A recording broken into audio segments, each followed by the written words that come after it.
Guys, first of all, మీకు DSA ఎంతవరకు వచ్చు? లైక్ అట్లీస్ట్ బేసిక్ ఐడియా ఉందా?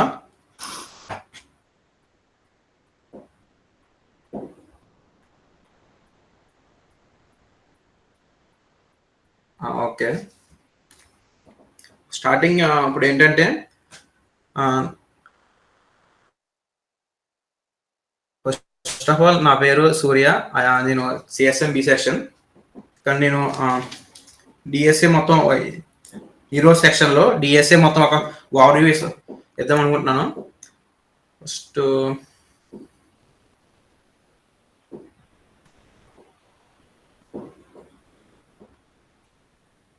స్క్రీన్ షేర్ చేస్తాను, కనబడుతుంది చెప్పండి ఒకసారి.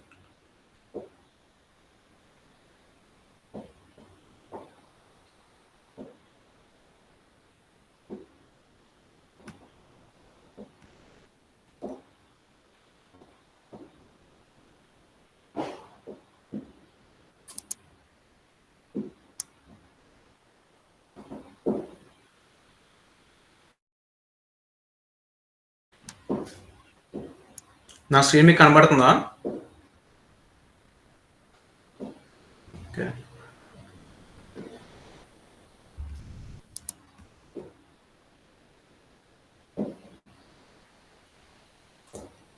సో ఫస్ట్ అసలు డిఎస్ఏ గురించి చెప్తాను. డిఎస్ఏ అనేది full form and data structures and algorithm. దీన్ని చాలా ఇది అనేది ఒక చాలా ఇంపార్టెంట్ టాపిక్. మీకు ఎలాంటి టెక్నికల్ ఇంటర్వ్యూస్కి మీరు అటెండ్ అయినా మీకు ఈ డిఎస్ఏ రౌండ్ అనేది ఖచ్చితంగా ఉంటుంది. ఈ డిఎస్ఏ రౌండ్ లేకుండా ఏ టెక్నికల్ ఇంటర్వ్యూ అనేది మీకు ఉండదు. మీరు వన్స్ మీరు డిఎస్ఏ రౌండ్ క్లియర్ అయిన తర్వాత మీకు హెచ్ఆర్ లాస్ట్ ఫైనల్ రౌండ్ ఉంటుంది.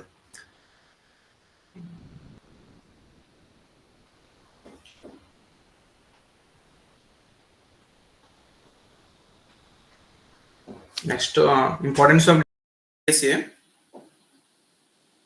Logical thinking, problem solving and code optimisation. Next ఇక్కడ డిఎస్ఏ అప్లికేషన్ డిఎస్ఏకి చాలా వైడ్ రేంజ్ ఆఫ్ అప్లికేషన్స్ ఉంటాయి. అందులో software development, data science and AIML and game development. మీరు ఏ కంప్యూటర్ సైన్స్లో ఏ ఫీల్డ్ తీసుకున్నా డిఎస్ఏ లేకుండా ఏ ఫీల్డ్ మ్యాక్సిమం ఉండవు. మీరు ఏ సాఫ్ట్వేర్ జాబ్ తీసుకున్నా ఆ జాబ్లో మీరు డైలీ అప్లై చేసేదే డిఎస్ఏ. మోస్ట్లీ అంటే మీకు కంపెనీలో ఏదైనా ఒక ప్రాబ్లం వస్తే ఆ ప్రాబ్లమ్ని మీరు చాలా వేస్లో కింద సాల్వ్ చేయొచ్చు. అండ్ మోస్ట్ ఎఫిషియెంట్గా వేలో ఎవరైతే సాల్వ్ చేస్తారో వాళ్ళకి మంచి హై ప్యాకేజ్ అండ్ బోనస్ కూడా ఇస్తారు. ఆ మోస్ట్ ఎఫిషియెంట్ వేస్ని సాల్వ్ చేయడానికి మనం డిఎస్ఏ వాడతాం. ఈ డేటా స్ట్రక్చర్స్ అండ్ ఆల్గరిథమ్స్ వాడి ఆ ప్రాబ్లమ్ని మోస్ట్ ఎఫిషియెంట్ వేలో సాల్వ్ చేస్తాం.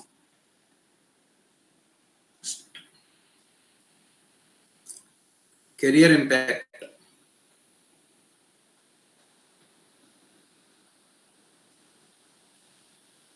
Technical interviews, enhance technical depth, constant demand. Mostly మీకు డిఎస్ఏ ఐడియా ఉంది కాబట్టి కొన్ని టాపిక్స్ నేను ఇక్కడ స్కిప్ చేసేస్తున్నాను.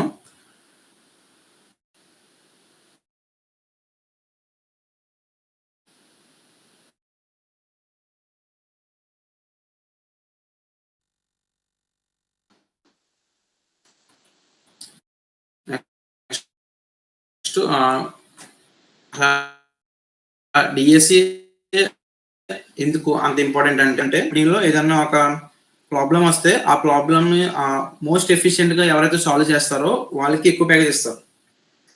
అందుకనే మనకి ఇంటర్వ్యూస్లో పెట్టినప్పుడు కూడా టెక్నికల్ రౌండ్ పెట్టడానికి మెయిన్ రీజన్ అదే. అంటే వాళ్ళు డైరెక్ట్గా ఒక రియల్ వరల్డ్ ప్రాబ్లం ఇస్తారు. ఆ ప్రాబ్లమ్ని మీరు ఎంత ఎఫిషియెంట్గా సాల్వ్ చేస్తారో అది చూస్తారు మెయిన్. నెక్స్ట్ ఇక్కడ డిఎస్ఏ చేయాలంటే మీరు మినిమం ఎలిజిబిలిటీ ఏంటంటే మీకు అట్లీస్ట్ ఏదో ఒక ప్రోగ్రామింగ్ లాంగ్వేజ్లో మీరు బేసిక్స్ ఇంటర్మీడియట్ లెవెల్ వరకు ఒక ప్రోగ్రామింగ్ లాంగ్వేజ్లో ఒక ఫ్లూయెంట్ అయి ఉండాలి. ఆ ప్రోగ్రామింగ్ లాంగ్వేజ్ ఏదైనా కావచ్చు. మీకు C++, Java, Kotlin or JavaScript ఏ లాంగ్వేజ్ అన్నా పర్లే. కానీ ఏదో ఒక లాంగ్వేజ్‌లో like data types, functions, function calls, recursion ఆ టాపిక్స్ వరకు మీకు ఐడియా ఉంటే సరిపోతది. మీరు డీఎస్సీ మీద స్టార్ట్ చేయొచ్చు. మెయిన్‌గా నా పర్సనల్ ప్రిఫరెన్స్ ఏంటంటే ఆహ్, మీరు చూజ్ చేసినప్పుడు either C plus plus or Java. C plus plus or జావాలో ఆ 2 లాంగ్వేజెస్‌లో మీరు ఏ లాంగ్వేజ్ అయినా చూజ్ చేసుకోవచ్చు. అది మీ ఇష్టం. ఆహ్, నేను పర్సనల్‌గా అయితే మెయిన్‌గా సి ప్లస్ ప్లస్ యూజ్ చేస్తాం. ఎందుకంటే సి ప్లస్ ప్లస్ అనేది చాలా ఫాస్ట్‌గా ఎగ్జిక్యూట్ అవుతది. కంపేర్ టు రిమైనింగ్ మీరు ఏ లాంగ్వేజ్ తీసుకున్నా మీరు సి ప్లస్ ప్లస్ అనేది చాలా ఫాస్ట్‌గా ఎగ్జిక్యూట్ అవుతది. మనం మెయిన్‌గా డీఎస్సీ వాడేది అందుకే. సపోజ్ ఒక 2 ఫ్రెండ్స్ ఉన్నారు. అంటే 2 పర్సన్స్ ఉన్నారు. ఒక పర్సన్ ఒక పర్టిక్యులర్ ప్రాబ్లమ్‌ని ఒక ఆహ్, కోడ్ రాసారు. ఇద్దరు కోడ్ రాసారు. ఇప్పుడు ఫస్ట్ పర్సన్ అనేవాడు ఆ కోడ్ ఎగ్జిక్యూట్ చేయడానికి తనకి 10 సెకండ్స్ ఆఫ్ టైం పట్టిందనుకోండి. సెకండ్ పర్సన్‌కి అదే సేమ్ కోడ్ బట్ డిఫరెంట్ లాజిక్‌తో ఎగ్జిక్యూట్ చేయడానికి 5 సెకండ్స్ పట్టింది. సో, మనం డీఎస్సీ వాడేది మెయిన్ రీజన్ ఎందుకంటే మనకి ఆహ్, ఎగ్జిక్యూషన్ స్పీడ్ తగ్గించడానికి. ఇప్పుడు మీరు సి ప్లస్ ప్లస్ తీసుకుంటే సి ప్లస్ ప్లస్‌కి చాలా ఫాస్ట్‌గా ఎగ్జిక్యూట్ అవుతది. సో, అందుకు మెయిన్‌గా ఎక్కువగా లైక్ మీరు సి ప్లస్ ప్లస్ ఎక్కువగా ఎక్కడ వాడతారంటే గేమ్ డెవలప్‌మెంట్. లైక్ మీరు most of the gaming apps like మీరు డైలీ ఆడే ఫ్రీ ఫైర్ ఆడతారు కదా! Free Fire, Battle Ground, BGMI or Clash of Clans వీటిలో హ్మ్. లైక్ ఫర్ ఎగ్జాంపుల్ మీరు ఇప్పుడు బీజీఎంఐ తీసుకుంటే, బీజీఎంఐ అనేది మొత్తం మెయిన్ దానికి గేమ్ ఇంజిన్ ఉంటది కదా! ఆ game engine C plus plus code వాడి రాశారు. ఆ గేమ్ ఇంజిన్‌లో వాడిన లాంగ్వేజ్ సి ప్లస్ ప్లస్. ఎందుకంటే మీరు సపోజ్ ఇప్పుడు బీజీఎంఐలో ఒక గేమ్ ఆడుతున్నారు. ఆహ్, రూమ్ ఆడుతున్నప్పుడు మీరు గన్ షాట్ చేశారు. గన్ షూట్ ఆ బుల్లెట్ అనేది మీకు జస్ట్ ఒక ఫ్రాక్షన్ ఆఫ్ సెకండ్స్‌లో ఆపోజిట్ పర్సన్‌కి షూట్ అవుతది. ఆహ్, ఆహ్, అక్కడ అంత ఫాస్ట్‌గా ఎగ్జిక్యూట్ అవ్వడానికి మన main reason C plus plus వాడాం కాబట్టి. అదే మీరు ఆహ్, ఈ బ్యాటిల్ గ్రౌండ్స్‌లో బీజీఎంఐలో పైథాన్ వాడుంటే మీకు ఆ బుల్లెట్ అనేది మీకు క్లారిటీగా కనపడుతది. మీకు సింపుల్‌గా మీకు పైథాన్‌కి సి ప్లస్ డిఫరెన్స్ చెప్పాలంటే ఆహ్, మీరొక కెమెరాలో ఒక ఆహ్, లైక్ మొబైల్ కెమెరాలో వీడియో రికార్డ్ చేస్తున్నారనుకోండి. వీడియో రికార్డ్ చేస్తున్నప్పుడు ఆహ్, ఒకసారి స్లో మోషన్‌లో వీడియో రికార్డ్ చేశారు. స్లో మోషన్ పెట్టి వీడియో రికార్డ్ చేశారు. సెకండ్ టైమ్ నార్మల్ కెమెరాలో రికార్డ్ చేశారు. ఆ రెండిట్లికి డిఫరెన్స్. ఆ 2 ఒకసారి ప్లే చేసి చూడండి. 2 ఒకసారి అట్ ఎ టైమ్ ప్లే చేస్తే మీకు డిఫరెన్స్ ఎలా తెలుస్తది? అంటే అది అది కొంచెం ఫాస్ట్‌గా ఉంటది. స్లో మోషన్‌లో పెడితే కొంచెం స్లోగా ఉంటది. సేమ్ అదే execution speed C plus plus and పైథాన్‌లో ఉంటది. పైథాన్ అనేది స్లో లాంగ్వేజ్. అంటే ఎగ్జిక్యూషన్ ప్రాసెస్ అనేది కొంచెం స్లోగా అవుతది. Then compare to C plus plus. Java అనేది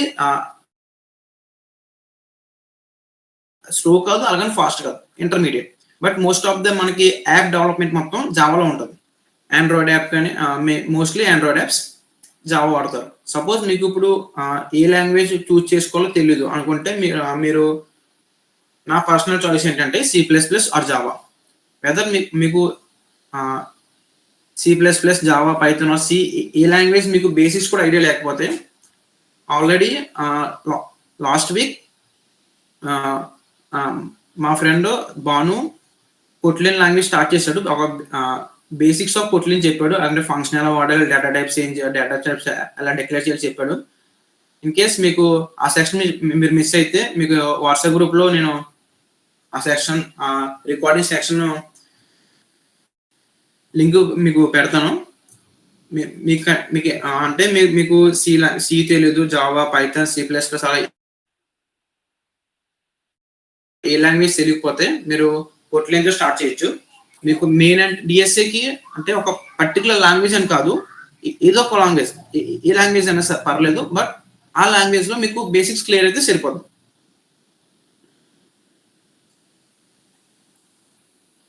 నెక్స్ట్ అసల డీఎస్ఏ అంటే ఏంటి? ముందు అంటే data structures and algorithms. First data structures అని ఒక పార్ట్, ఆల్గరిథమ్ అనేది సెపరేట్ పార్ట్. 2 పార్ట్స్ మాట. First data structures. అసలు డేటా స్ట్రక్చర్ అంటే పేరులో ఉంది డేటా స్ట్రక్చర్.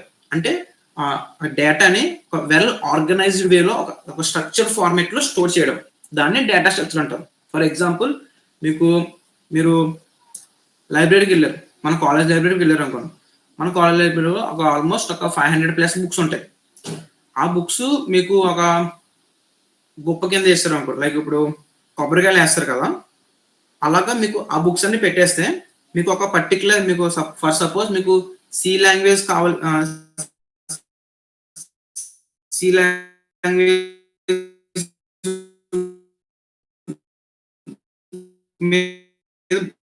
ఒక బుక్ కావాలనుకోండి, మీరు కాకపోతే లాంగ్వేజ్ బుక్ వచ్చేంత వరకు దాన్ని సెర్చ్ చేస్తారు.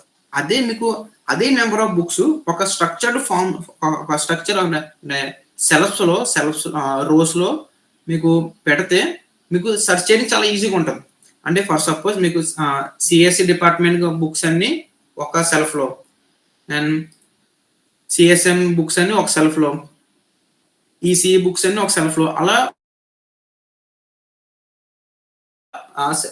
బ్రాంచ్ వైజ్ బుక్స్ డివైడ్ చేస్తే మీకు సర్చింగ్ ఆపరేషన్ చాలా ఈజీగా అవుతుంది. అండ్ మీకు ఏదైనా ఒక బుక్ కావాలంటే ఆ బుక్ మీద సింపుల్ గా మీకు సపోజ్ సి లాంగ్వేజ్ అనేది మోస్ట్లీ సిఎస్సి డిపార్ట్మెంట్ లో ఉంటుంది. సో సిఎస్సి సెలెక్ట్కి వెళ్ళి అందులో సి లాంగ్వేజ్ బుక్ నేర్చుకుంటే సరిపోతుంది. సో అంటే మనకి డేటా అనేది చాలా huge amount of data daily produce అవుతుంది. ఆ డేటాని మనం ఒక స్ట్రక్చర్డ్ ఫార్మాట్ లో స్టోర్ చేయడమే డేటా స్ట్రక్చర్స్. అండ్ అందులో కొన్ని డేటా స్ట్రక్చర్స్ ఉంటాయి, arrays, link list, stacks, queue. Just ఒక బేసిక్ డేటా స్ట్రక్చర్స్ ఇవి. Arrays, link list, stacks and queues. For example మీకు స్టాక్ కి ఎగ్జాంపుల్ చెప్పాలంటే, సపోజ్ మీరు ఇప్పుడు హాస్టల్ మెస్కి వెళ్ళారు. హాస్టల్ మెస్ లో ప్లేట్స్ ఉంటాయి కదా, ప్లేట్స్ అనేవి సపోజ్ మీకు ఇప్పుడు సెకండ్ ప్లేట్ కావాలనుకుంటే మీరు ముందు ఫస్ట్ ప్లేట్ తీసి దాని తర్వాత సెకండ్ ప్లేట్ తీస్తారు. ఎందుకంటే మీరు డైరెక్ట్ ఫస్ట్ ప్లేట్ తీయకనుక సెకండ్ ప్లేట్ తీయలేరు కదా. అండ్ ఆల్సో మీకు మళ్ళీ ప్లేట్స్ అయిపోతే కొత్త ప్లేట్స్ మళ్ళీ పెట్టేటప్పుడు టాప్ ప్లేట్ మీద కొత్తగా వచ్చిన ప్లేట్స్ పెడతారు. సేమ్ అదే ఇక్కడ స్టాక్ వస్తుంది. అంటే ఫస్ట్ లో పెట్టిన ప్లేట్ అనేది కింద ఉంటది కదా, ఫస్ట్ లో పెట్టిన ప్లేట్, దాన్ని అన్ని ప్లేట్స్ అయిపోయిందా తీస్తారు. సో అది స్టాక్. ఇక్కడ నేను మీకు జస్ట్ ఒక స్టాండర్డ్ ఎగ్జాంపుల్స్ చెప్తున్నాను. అంటే మీకు కొత్త ఎగ్జాంపుల్స్ చెప్పి మళ్ళీ మీరు మళ్ళీ కన్ఫ్యూజ్ అవుతారని స్టాండర్డ్ ఎగ్జాంపుల్స్ లైక్ ఇప్పుడు లైబ్రరీలో బుక్స్, హాస్టల్ మెస్ లో ఇవన్నీ స్టాండర్డ్ ఎగ్జాంపుల్స్. సో మీకు స్టాండర్డ్ ఎగ్జాంపుల్స్ చెప్పడం ట్రై చేస్తున్నాం, మళ్ళీ కొత్త చెప్పి మిమ్మల్ని కన్విన్స్ చేయడానికి ఎందుకని. నెక్స్ట్ అది డేటా స్ట్రక్చర్స్ అంటే అలాంటి మీకు చాలా డేటా స్ట్రక్చర్స్ ఉంటాయి. బైనరీ ట్రీస్ అని, గ్రాఫ్స్ అని, హ్యాష్ మ్యాప్స్ అని. మీరు నెక్స్ట్ కమింగ్ సెక్షన్స్ లో మీకు అలాంటి డేటా స్ట్రక్చర్స్ అన్ని మీకు ఇంట్రడ్యూస్ చేస్తాం. నెక్స్ట్ వచ్చేసరికి మీకు ఆల్గారిథమ్స్.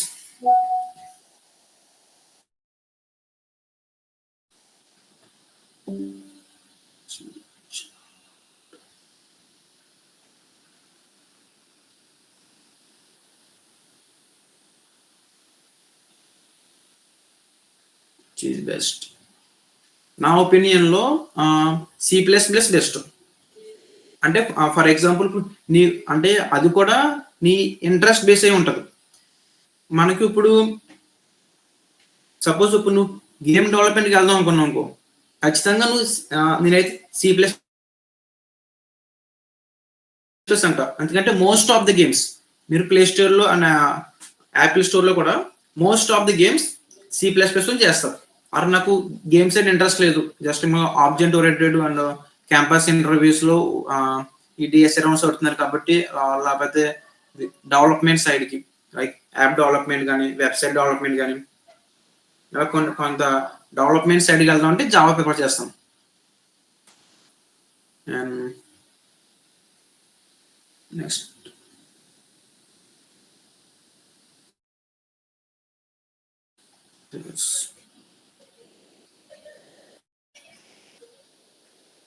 ఆల్గరిథమ్స్ అంటే ఒక step by step procedure. For example మీకు ఒక ఎగ్జాంపుల్ తీసుకుందాం. లైక్ మీరు మీ ఇంటి దగ్గర ఉన్నారు, మీరు కాలేజ్కి రావాలి.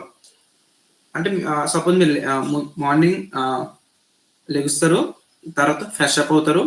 ఫ్రెష్ అప్ అయిన తర్వాత మార్నింగ్ టిఫిన్ తింటారు. తర్వాత బస్ స్టాండ్కి వచ్చి, అంటే మీరు డే స్కాలర్ అయితే బస్ స్టాండ్కి వచ్చి బస్ ఎక్కి హాస్టల్ కాలేజ్కి వెళ్తారు. ఇది ఒక స్టెప్ బై స్టెప్ ప్రొసెస్. అంటే మీరు ఫ్రెష్ అప్ అయిన తర్వాత టిఫిన్ చేస్తారు. అంతేకాని ముందు టిఫిన్ చేసిన తర్వాత ఫ్రెష్ అప్ అవ్వరు కదా. అండ్ ఆల్సో తర్వాత మీరు ఫ్రెష్ అప్ అయిన తర్వాత టిఫిన్ చేసి అప్పుడు బస్ స్టాండ్కి వెళ్తారు. అంతేకాని ముందు బస్ స్టాండ్కి వెళ్ళిందే ఫ్రెష్ అప్ అవ్వరు కదా. అంటే ఒక స్టెప్ బై స్టెప్ ప్రొసీజర్ ఉంటుంది. అంటే ఫస్ట్ స్టెప్ అయింది, సెకండ్ స్టెప్, సెకండ్ స్టెప్ అయింది, థర్డ్ స్టెప్, అలా ఒక స్టెప్ బై స్టెప్ ప్రొసీజర్ ఉంటుంది. అది దాన్నే ఆల్గరిథం అంటారు. ఇక్కడ టెక్నికల్ టర్మ్ లో దాన్ని ఆల్గరిథం అంటారు. మీకు మ్యాటర్ కూడా చూడొచ్చు ఇక్కడ మీరు. Step by step execution. Each step is executed in a precise order. ప్రతి స్టెప్ కి ఒక ఆర్డర్ ఉంటుంది. ఆ ఆర్డర్ లోనే ఆ స్టెప్స్ ఎగ్జిక్యూట్ అయ్యి లాస్ట్ కి అవుట్పుట్ వస్తుంది. మీరు ఇన్పుట్ ఇస్తాను, కొన్ని స్టెప్స్ ఉంటే ఆ స్టెప్స్ అయిపోయిన తర్వాత ఒక అవుట్పుట్ వస్తుంది. ఆ స్టెప్స్ ని మీకు ఆల్గరిథం అంటారు. నెక్స్ట్ ఇక్కడ మీకు డిఎస్ఏలో రియల్ వరల్డ్ ఎగ్జాంపుల్స్ ఏమంటే, ఫర్ ఎగ్జాంపుల్ మీకు ఒక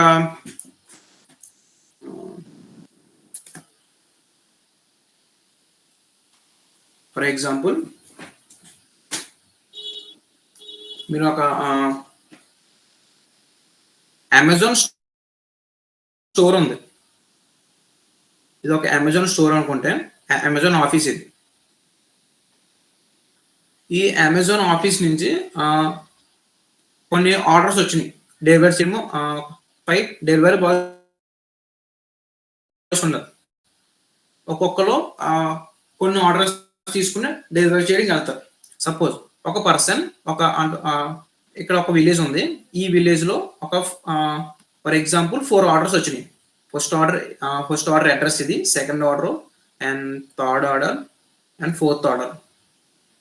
ఇప్పుడు ఒక డెలివరీ బాయ్ ఈ 4 ఆర్డర్స్ తీసుకుని ఈ విలేజ్కి వెళ్ళాడు. ఇది సపోజ్ ఆ విలేజ్ కి స్టార్టింగ్ పాయింట్ అనుకోండి. ఇప్పుడు ఈ డెలివరీ బాయ్ ఈ 4 ఆర్డర్స్ ని ఈ 4 పర్సన్స్ కి ఇవ్వాలి. సో ఫర్ ఎగ్జాంపుల్ ఈ డెలివరీ బాయ్ ఫస్ట్ ఆర్డర్ ఇక్కడ ఇతనికి ఇచ్చేసి నెక్స్ట్ ఇక్కడికి వచ్చాడు. ఆ నెక్స్ట్ ఇక్కడికి వచ్చాడు. ఇక్కడ కూడా తన ఆర్డర్ తనకి ఇచ్చేసి ఇక్కడికి వచ్చాడు.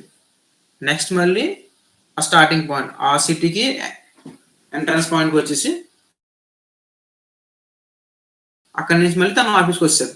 సో ఈ ప్రాసెస్ అంతా చేయడానికి అంటే తను మోస్ట్లీ బైక్ మీద కదా వెళ్తాడు.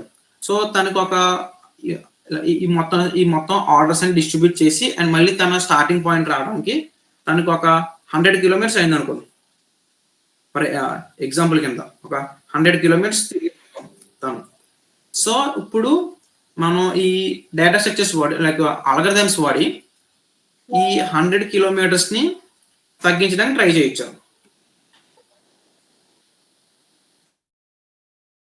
లైక్ సపోజ్ తను ఆ డెలివరీ బాయ్ అనేవాడు ఇక్కడ నుంచి ఫస్ట్ దీనికి ఇచ్చేసి ఈ పర్సన్కి ఆర్డర్ ప్లేస్ చేసి నెక్స్ట్ సెకండ్ పర్సన్కి ఆర్డర్ ప్లేస్ చేసి నెక్స్ట్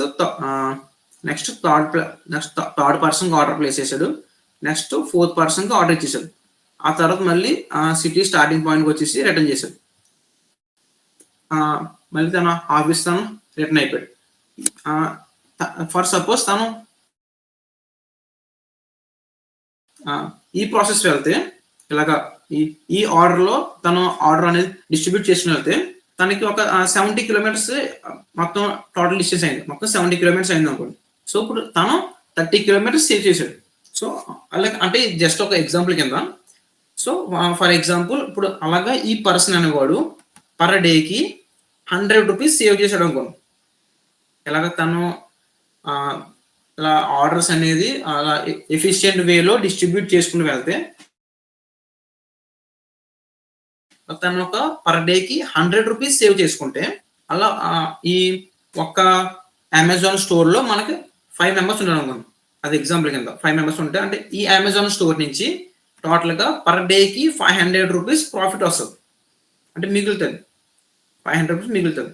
అలా ఆహ్, అలాగా మొత్తం మన ఇండియాలో ఓన్లీ ఇండియా కన్సిడర్ చేసుకుంటే ఒక 10,000 స్టోర్స్ ఉన్నాయనుకోండి. 10,000 అమెజాన్ స్టోర్స్ ఉంటే పర్ డేకి 500 వచ్చిందనుకోండి. మొత్తం పర్ డేకి ఆ 10,000 అమెజాన్ స్టోర్స్ నుంచి మీకు మొత్తం 50 లాక్స్ వస్తది. పర్ డేకి. అదే పర్ ఇయర్ కాలిక్యులేట్ చేసుకుంటే పర్ ఇయర్‌కి ఫర్ ఎగ్జాంపుల్ 365 డేస్ ఉన్నాయనుకుంటే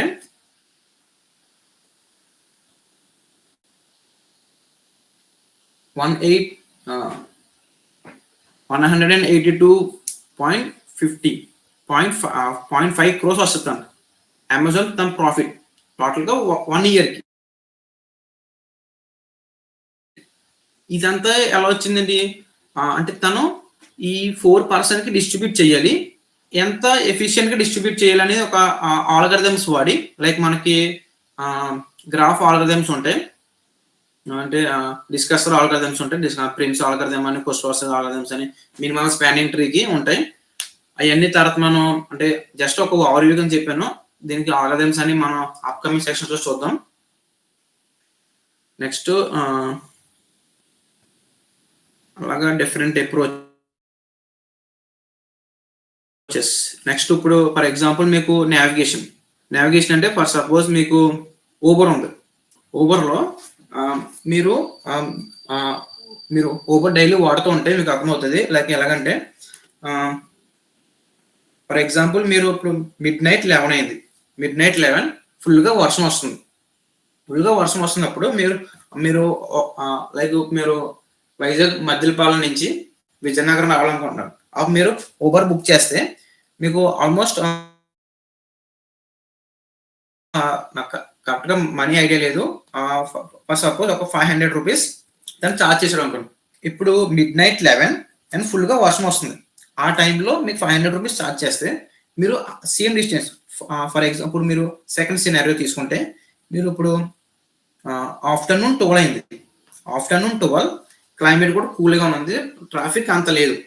ట్రాఫిక్ నార్మల్‌గా ఉంది. ఆ టైంలో కూడా మీరు మద్దిలపాలెం నుంచి ఇక్కడ విజయనగరం వెళ్ళాలనుకుంటే మీరు అప్పుడు కూడా సేమ్ అదే ప్లాట్‌ఫార్మ్ ఊబర్ బుక్ చేసుకున్నప్పుడు మీకు ఆల్‌మోస్ట్ ఒక 200-300 చార్జ్ చేస్తారు. అంటే అప్రాక్సిమేట్‌గా నాకు కరెక్ట్‌గా ఆ వాల్యూస్ తెలీదు. బట్ మీకు మిడ్‌నైట్ 11:00 ఫుల్‌గా వర్షం పడుతున్నప్పుడు మీకు ఎంత చార్జెస్ ఉందో దానికన్నా తక్కువే మీకు ఆఫ్టర్‌నూన్ 12:00కి మీరు బుక్ చేసినప్పుడు మీకు దానికన్నా తక్కువ చార్జెస్ వస్తది. సో, అక్కడ మీరు ఆ డిస్టెన్సు, ఆ కాలిక్యులేషన్స్ అదంతా మొత్తం డేటా స్ట్రక్చర్స్ వాడి చేస్తాం.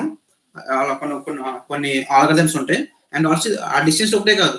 మీరు ఆర్డర్ ప్లేస్ చేసి మీరు ఒక కార్ బుక్ చేసినప్పుడు మీకు ఏ కార్ రావాలి?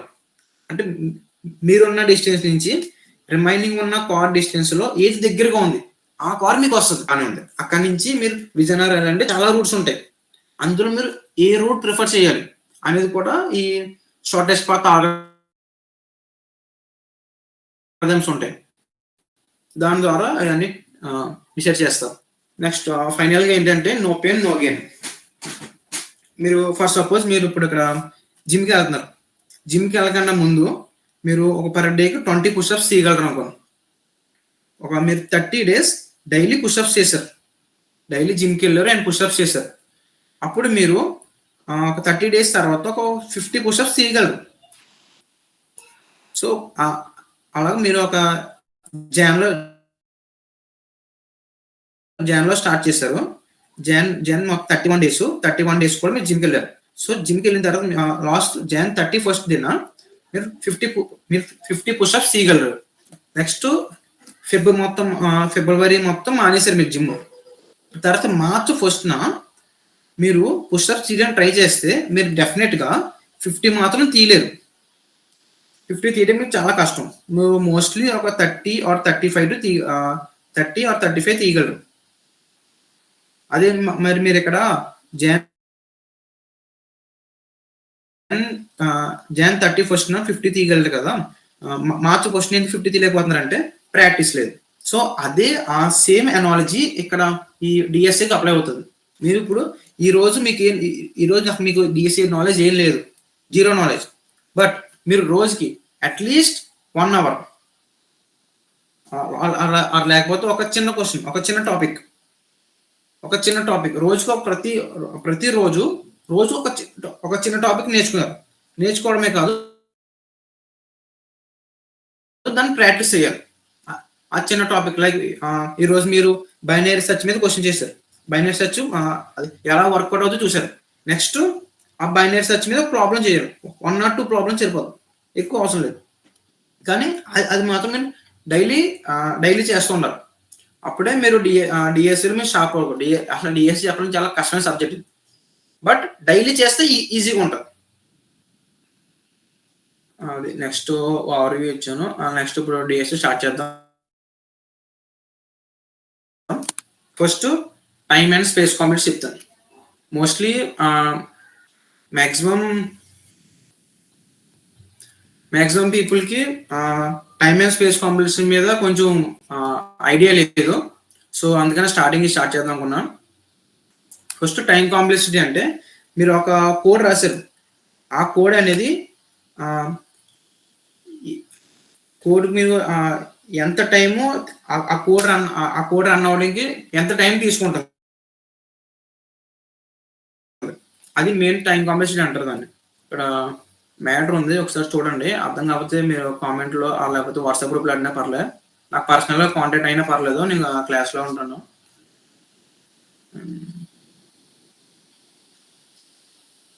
అండ్ టైం కాంప్లెక్సిటీ అనేది ఇన్పుట్ సైజ్ మీద డిపెండ్ అయి ఉంటుంది. సపోజ్ మీరు ఇంటిజర్ ఇచ్చారనుకోండి ఇన్పుట్. మీకు టైం కాంప్లెక్సిటీ అనేది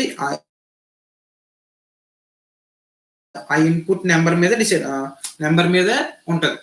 ఆర్ మీరు సపోజ్ స్ట్రింగ్ ఇచ్చారనుకోండి. ఆ స్ట్రింగ్ లెంత్ మీద డిపెండ్ అయి ఉంటుంది టైం కాంప్లెక్సిటీ అనేది. నెక్స్ట్ ఇది మీకు ఆల్రెడీ డీఎస్ఏలో మీకు ఫస్ట్ లెసన్‌లోనే ఉంటది. Time complexity and space complexity.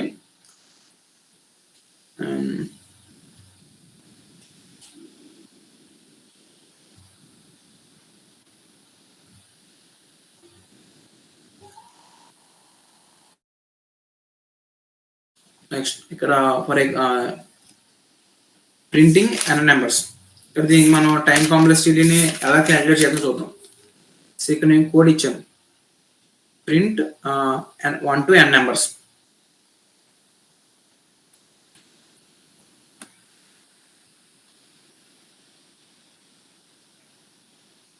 For example మీరు ప్రింట్ 1 to n నెంబర్స్ అంటే మీకు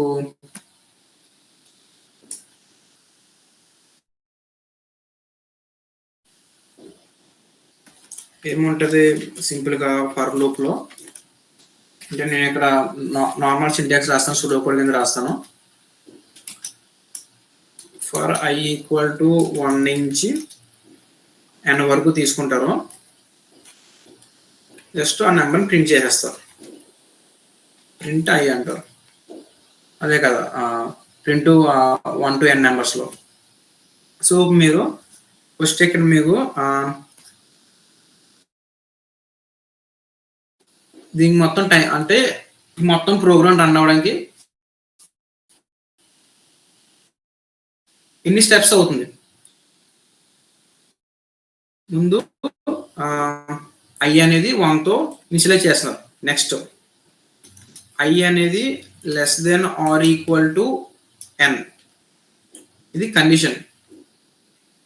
ఈ కండిషన్ అనేది మీకు ఎన్నిసార్లు చెక్ అవుతుందంటే n+1 టైమ్స్ చెక్ అవుతుంది. And next i++. ఇది ఇంక్రిమెంట్. ఈ కండిషన్ మీకు ఎన్నిసార్లు అవుతుంది. ఇది n టైమ్స్ అవుతుంది. మీకు ఇనిషియలైజ్ చేయడం ఒకసారి ఇనిషియలైజ్ చేస్తున్నారు. బట్ ఫర్ లూప్ రన్ అయిన ప్రతిసారి మీరు అప్డేట్ చేస్తారు. ఫర్ లూప్ రన్ అయిన ప్రతిసారి అప్డేట్ చేస్తారు. అండ్ అప్డేట్ అయిన ప్రతిసారి ఇంక్రిమెంట్ చేస్తారు. కండిషన్ చెక్ చేస్తున్నారు. నెక్స్ట్ సో మీకు ఇది ఓవరాల్ గా టైం కాంప్లెక్సిటీ ఎంత అవుతుంది అంటే ఈ స్టెప్స్ మొత్తం ప్లస్ చేస్తారు అంతే సింపుల్ గా. So 1 plus n plus 1 plus n total గా ఎంత అవుతుంది 2n plus 2. So 2n plus 2 మీకు ఈ టైం కాంప్లెక్సిటీలో మీకు కాన్స్టెంట్స్ రిమూవ్ చేసేస్తారు అండ్ ఓన్లీ డామినేట్ టర్మ్ తీస్తారు. సో మీకు బిగ్ ఆఫ్ n అవుతుంది టోటల్ గా. అంటే 2 అనేది కాన్స్టెంట్ కాబట్టి కాన్స్టెంట్ టర్మ్ రిమూవ్ చేసేస్తారు అండ్ 2n లో డామినెంట్ టర్మ్ n కదా, సో n అని ఇస్తారు. అలాగా మీకు ప్రతి time and space time complexity analyse చేస్తారు. నెక్స్ట్ ఇక్కడ ఈవెన్ నెంబర్ అంటే మీకు ఒక నెంబర్ ఇచ్చి ఆ నెంబర్ అనేది ఈవెన్ ఆర్డర్ చెక్ చేయడానికి టైం కాంప్లెక్సిటీ బిగ్ ఆఫ్ 1 అవుతుంది. బిగ్ ఆఫ్ అంటే మీకు ఆల్రెడీ తెలుసు కదా, అంటే నోటేషన్స్. మీరు అంటే మనకి కాలేజ్లో బిగ్ ఒమేగా బిగ్ డేటా ఉంటుంది. బట్ మనం మీరు ఎక్కడ చూసుకున్నా బిగ్ నోటేషన్ వాడతారు. మీరు ఎంత పెద్ద కంపెనీకి వెళ్ళినా బిగ్ నోటేషన్ చూస్తారు. Big omega and big data maximum చూడరు. Next time complexities. మనకి టైం కాంప్లెక్సిటీ అనేది బిగ్ ఆఫ్ కాన్స్టెంట్ టైం ఉంటుంది. అలాగే linear time complexity, quadratic, cubic కూడా ఉంటుంది. లాగెన్, ఎన్ లాగెన్, ఎన్ స్క్వేర్, ఎన్ ఫ్యాక్టోరియల్ కూడా ఉంటుంది. మనం ఫ్యాక్టోరియల్ అనేది ఎక్కువగా రికర్షన్ లో వాడతాం. Next time complexity space complexity. Same time complexity ఎలా క్యాల్కులేట్ చేస్తామో స్పేస్ కూడా ఆల్మోస్ట్ సిమిలర్ గా ఉంటుంది అప్రోచ్. అంటే స్పేస్ అంటే మన ప్రోగ్రామ్ లో ఎంత స్పేస్ వాడుతున్నాం అనేది స్పేస్ కాంప్లెక్సిటీ. అంటే మన program how much amount of memory. Next మీరు ఫర్ సపోజ్ 2 నెంబర్స్ని యాడ్ చేయాలి. 2 నెంబర్స్ని యాడ్ చేయడానికి స్పేస్ కాంప్లెక్సిటీ ఏంటి, ముందు ఫస్ట్ నెంబర్ ఏ అనుకుంటే ఏని స్టోర్ చేయాలి. నెక్స్ట్ సెకండ్ నెంబర్ బి అనుకుంటే బిని స్టోర్ చేయాలి. ఆ రెండింటిని ప్లస్ చేసి రిజల్ట్ ని సిలో స్టోర్ చేస్తారు. టోటల్ గా ఇక్కడ మీరు 3 వేరియబుల్స్ డిక్లేర్ చేస్తారు. అండ్ ఆ 3 వేరియబుల్స్ లో ఫర్ ఎగ్జాంపుల్ ఇంటిజర్ వేరియబుల్స్ అనుకుంటే దాన్ని స్టోర్ చేస్తారు. సో అంటే మీకు ఇక్కడ ఇన్పుట్ మీరు ఇచ్చిన నెంబర్స్ మీరు ఎంత మీరు మీది స్పేస్ కాంప్లెక్సిటీ అనేది మీ ఇన్పుట్ నెంబర్స్ మీద డిపెండ్ అవ్వట్లేదు. సో అలాంటి టైంలో కాన్స్టెంట్ స్పేస్ కాంప్లెక్సిటీ అంటారు దాన్ని. అంటే మీరు ఇన్పుట్ నెంబర్ ఆ నెంబర్స్ అనేది ఏ నెంబర్ ఇచ్చినా సరే మీకు స్పేస్ మాత్రం ఆ 3 వేరియబుల్స్ మాత్రమే స్పేస్ తీసుకుంటున్నాయి. ఇంక రిమైనింగ్ ఏది స్పేస్ తీసుకోవట్లేదు. సో అక్కడ మీకు కాన్స్టెంట్ స్పేస్ వాడతారు. నెక్స్ట్ అలాగే ఇక్కడ మీరు సపోజ్ ఒక యారే ఇచ్చారు. ఆ యారేలో ప్రతి నెంబర్ని యాడ్ చేసి లాస్ట్ లో రిజల్ట్ ని సమ్మనిస్తారు. ఇక్కడ మీకు స్పేస్ కాంప్లెక్సిటీ అనేది బిగ్ ఆఫ్ n అవుతుంది. ఎందుకంటే మీరు ఆ యారేని స్టోర్ చేసుకోవాలి కాబట్టి. రిమైనింగ్ అన్ని కాన్స్టెంట్. అంటే మీరు ఆ యారేని మొత్తం సమ్ చేసి సమ్ అనే వేరియబుల్ లో స్టోర్ చేస్తారు. అది సమ్ అనేది మీకు యారే కాన్స్టెంట్ స్పేస్ పడుతుంది. ఆ స్పేస్ అనేది మనం యారే ఇచ్చాం కాబట్టి ఆ యారే లెంత్ ఎంత ఉందో ఆ లెంత్ తో మనకి స్పేస్ కాంప్లెక్సిటీ అనేది బిగ్ ఆఫ్ n అవుతుంది. ఓకే, నెక్స్ట్ నేను ఒక డాక్యుమెంటేషన్ నోషన్ నోట్స్ క్రియేట్ చేశాను మీకోసం. లైక్ ఫస్ట్ అక్కడ ఇప్పుడు దాకా నేను డిస్కస్ చేసిన టాపిక్స్ ఉంటాయి. Importance of DSA, next scope అని, ఈ నోట్స్ మీకు షేర్ చేస్తాను మన సెక్షన్ అయిపోయిన తర్వాత. లైక్ ఇక్కడ కొంచెం బ్రీఫ్‌గా అంటే నేనేం డిస్కస్ చేశానో కొంచెం అది బ్రీఫ్‌గా మ్యాటర్ ఉంటది. లైక్ ఎగ్జాంపుల్స్ ఆల్గరిథమ్ అంటే ఏంటి? డేటా స్ట్రక్చర్ అంటే ఏంటి? డేటా స్ట్రక్చర్స్‌లో మీకు linear and non linear data structures ఉంటాయి. మనం అప్‌కమింగ్ సెక్షన్స్‌లో ప్రతి సెక్షన్ ఒక్కొక్క డేటా స్ట్రక్చర్ కవర్ చేసుకొని వెళ్దాం.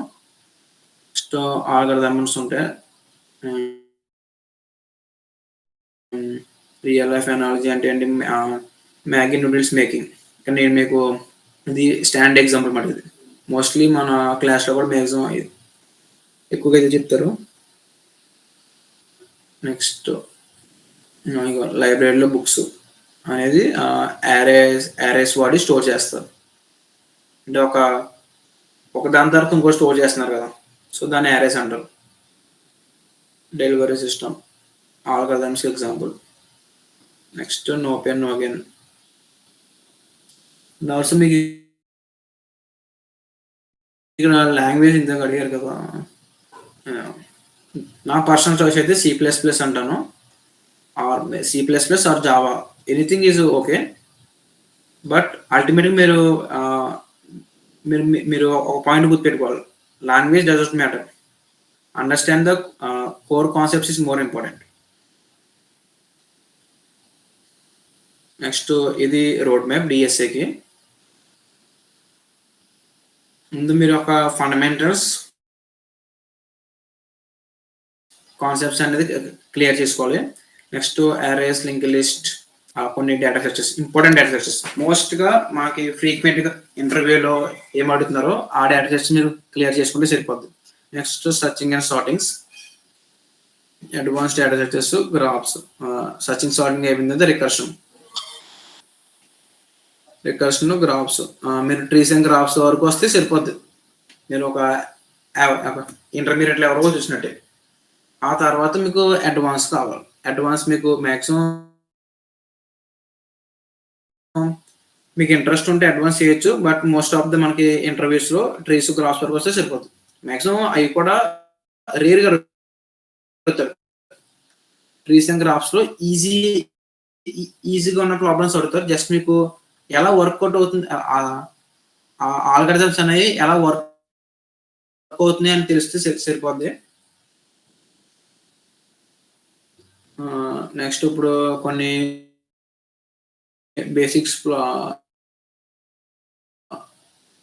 బేసిక్ ప్రోగ్రామ్స్ సాల్వ్ చేద్దాం. ఇక్కడ నేను ఈ నోట్స్ మీకు ఇస్తాను. కానీ మీరు గెస్ చేయాలి. అంటే ఆ నెంబర్ అనేది ప్రైమ్ నెంబరా కాదా మీరు రిటర్న్ కింద ట్రూ ఆర్ ఫాల్స్ ఇవ్వాలి అంతే. ఈ ప్రోగ్రామ్ మీరు సెకండ్ ఇయర్‌లో ఆల్రెడీ డేటా స్ట్రక్చర్స్‌లో కానీ ఆర్ సి లాంగ్వేజ్‌లో కొంతమంది చేసి ఉంటారు. ఆర్ డేటా స్ట్రక్చర్స్‌లో మీకు ఆల్రెడీ ఇది మీ సిలబస్‌లో ఉంటది. అప్పుడు చేశానని చెప్పి ఇప్పుడు నెగ్లెక్ట్ చేయొద్దు. ఒకసారి మీరు ట్రై చేయండి. ఇన్‌కేస్ మీకు లాజిక్ రాకపోతే ఇక్కడ స్టెప్స్ ఉన్నాయి కదా! ఈ స్టెప్స్ చదవండి ఫస్ట్ ఆఫ్ ఆల్. స్టెప్స్ చదివిన తర్వాత మీకు ఇంకా అర్థం కాకపోతే ఎక్స్‌ప్లనేషన్ చూడండి. ఎక్స్‌ప్లనేషన్ చూసి ఒక 5-10 మినిట్స్ ఆలోచించండి. కోడ్ రాయడానికి ఆలోచించండి. ఇంకా మీకు రాకపోతే అప్పుడు మీకు ఇక్కడ కోర్స్ కనబడుతుంది కదా! అందులోకి వెళ్తే మీకు ఇక్కడ C plus plus, Java, Python and C. ఈ 4 డిఫరెంట్ లాంగ్వేజెస్‌లో same logic with 4 different లాంగ్వేజెస్‌లో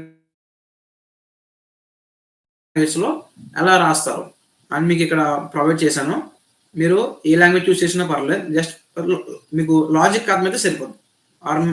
are మీకు ఈ 4 లాంగ్వేజెస్ కాకుండా ఇంకా వేరే లాంగ్వేజెస్ ఏమైనా కావాలంటే ఆ లాంగ్వేజ్ నాకు చెప్పండి.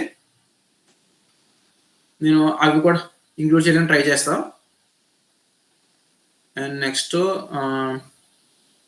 రివర్స్ ఏ నెంబర్. స్టెప్స్ ఈ క్వెషన్ సాల్వ్ చేద్దాం. ఇప్పుడు ఒక నెంబర్ ఇచ్చాడు. ఆ నెంబర్‌ని రివర్స్ చేయాలి. ఫర్ సపోజ్ ఇక్కడ మీకు స్టెప్స్ చూడండి. ఒక రివర్స్ అనే వేరియబుల్ తీసుకొని అంటే మీకు అవుట్‌పుట్ స్టోర్ చేసుకోవడానికి ఆ రివర్స్డ్ అనే ఒక వేరియబుల్ తీసుకున్నాం. దానికి స్టార్టింగ్ 0 పెట్టేసాను. ఇప్పుడు డిజిట్ రివర్స్ చేయాలంటే ఏం చేయాలి? డిజిట్‌లో ఇక్కడ కోడ్ రాదు. ఎక్స్‌ప్లెయిన్ చేస్తాను చూడండి. ఫర్ సపోజ్ మీకు 1, 2, 3 అని నంబర్ ఇచ్చాడు. ఇప్పుడు మీరు ఆ నంబర్‌ని మీరు నాకు అవుట్‌పుట్ ఏం కావాలంటే 3, 2, 1 అని రావాలి. అంటే జస్ట్ ఆ నంబర్‌ని రివర్స్ చేయాలి. రివర్స్ చేయాలంటే మీరు ఏం చేస్తారంటే ముందు ఆర్ అనే వేరియబుల్ తీసుకున్నారు రివర్స్‌లో. ముందు దాన్ని 0తో ఇనిషియలైజ్ చేసేయండి. ఇనిషియలైజ్ అయిపోయిన తర్వాత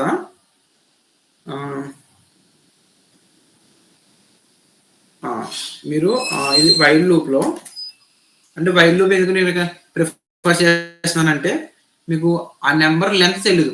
అంటే మీకు ఇచ్చిన నెంబర్‌లో ఎన్ని డిజిట్స్ ఉన్నా మీకు తెలీదు. సో ఆ నెంబర్‌ని మీరు 0 వచ్చే ఆ నెంబర్ అనేది మీకు 0 అయ్యేంత వరకు కూడా మీరు ఆ ఫర్ లూప్ రన్ చేయాలి.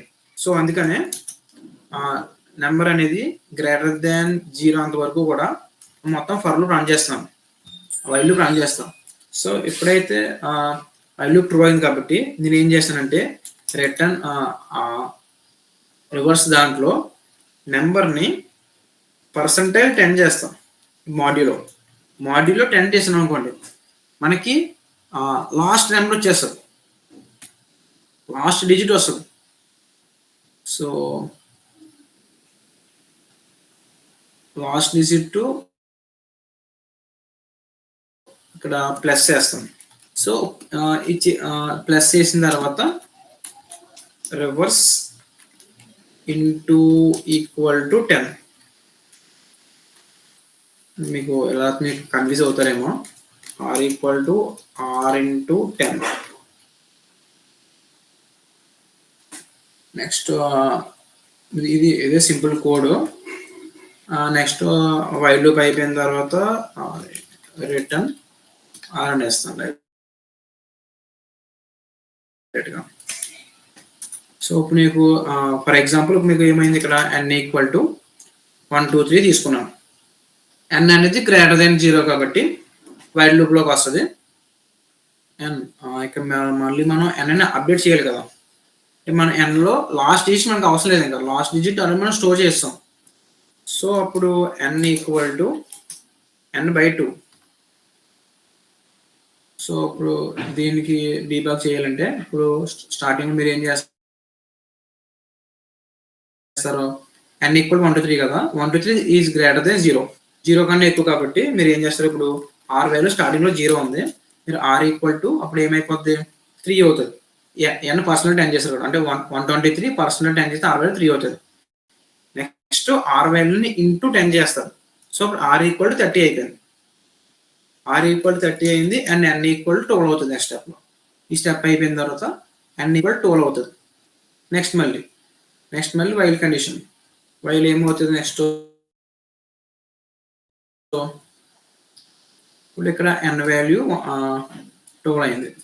r వాల్యూ 30 అయింది. నెక్స్ట్ r ప్లస్ n/2 అంటే అప్పుడు n పర్సెంటేజ్ 10 ఎంత అవుతుంది?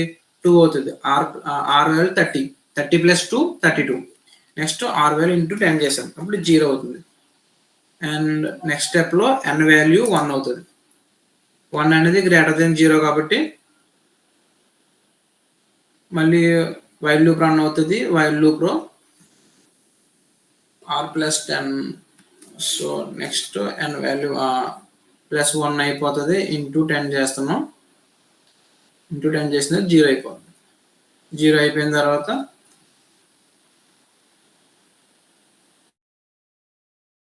n value n percentile to okay n percentile 10 అప్పుడు నెక్స్ట్ n వాల్యూ మీకు 0 అవుతుంది. 0 అయిపోయింది కాబట్టి లాస్ట్లో వైల్ లూప్ బ్రేక్ అయిపోయింది. అండ్ లాస్ట్ మీరు రిటర్న్ చేసేటప్పుడు n/10 రిటర్న్ చేస్తారు. ఎందుకంటే మనకి ఇక్కడ ఆన్సర్ 3210 వచ్చింది. బట్ మనకు కావాల్సిన ఆన్సర్ 321 కావాలి. సో r/10 చేస్తే అయిపోయింది ఆన్సర్.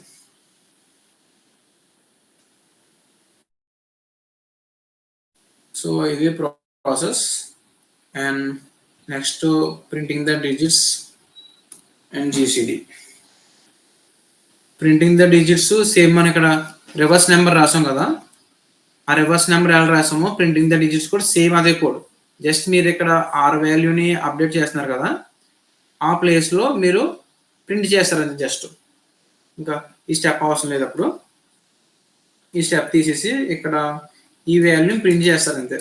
n% 10 అని ప్రింట్ చేస్తారు. n% 10 ప్రింట్ చేస్తే అయిపోతుంది. అది printing the digits of the number. Next GCD కూడా మీకు ఇది 3.1లో డా సబ్జెక్ట్లో ఉంటుంది. డా సబ్జెక్ట్లో జీసీడీ రిట్రీవ్స్ అల్గారిథం చెప్తారు. ఒకసారి మీరు ట్రై చేయండి. దీనికి మీరు స్టెప్స్ ఉన్నాయి కాబట్టి ఆ స్టెప్స్ చదివి ఆ కోడ్ రాయడం ట్రై చేయండి. అందుకని అర్థం కాకపోతే కింద కోడ్ ఉంటుంది, ఆ కోడ్ చూడండి. ఇన్ కేస్ మీకు ఈ కోడ్ చూసినా కూడా మీకు అర్థం కాకపోతే నేను కాలేజ్లో అవైలబుల్గా ఉంటాను మీకు, సిఎస్ఎంబి 3/4. సో మీకు ఏమైనా డౌట్స్ ఉన్నాయా? సెక్షన్ ఉన్నాను కదా, యూ కెన్ టాక్. ఏమైనా డౌట్స్ ఉంటే ఇంటరాక్ట్ అవ్వడం ట్రై చేయండి. మోస్ట్లీ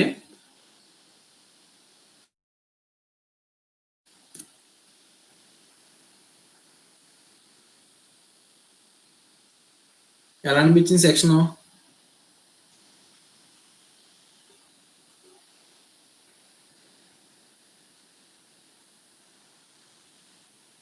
నాకు ఇది ఫస్ట్ సెక్షన్. ఇప్పుడు దాకా ఆన్లైన్లో ఎప్పుడు చెప్పలా, సో కొంచెం కన్ఫ్యూజింగ్ ఉంది అనుకుంటున్నాను అయితే నేనైతే.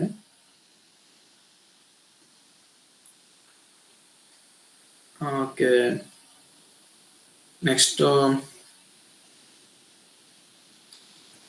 అయితే ప్రస్తుతానికి అయితే ఇప్పుడు దాకా మీకు ఈ నోట్స్ అనేది మీకు వాట్సాప్లో పెడతా. రోడ్ మ్యాప్ అయితే ఇదే, మోస్ట్లీ అందరూ ఇదే ఫాలో అవుతారు.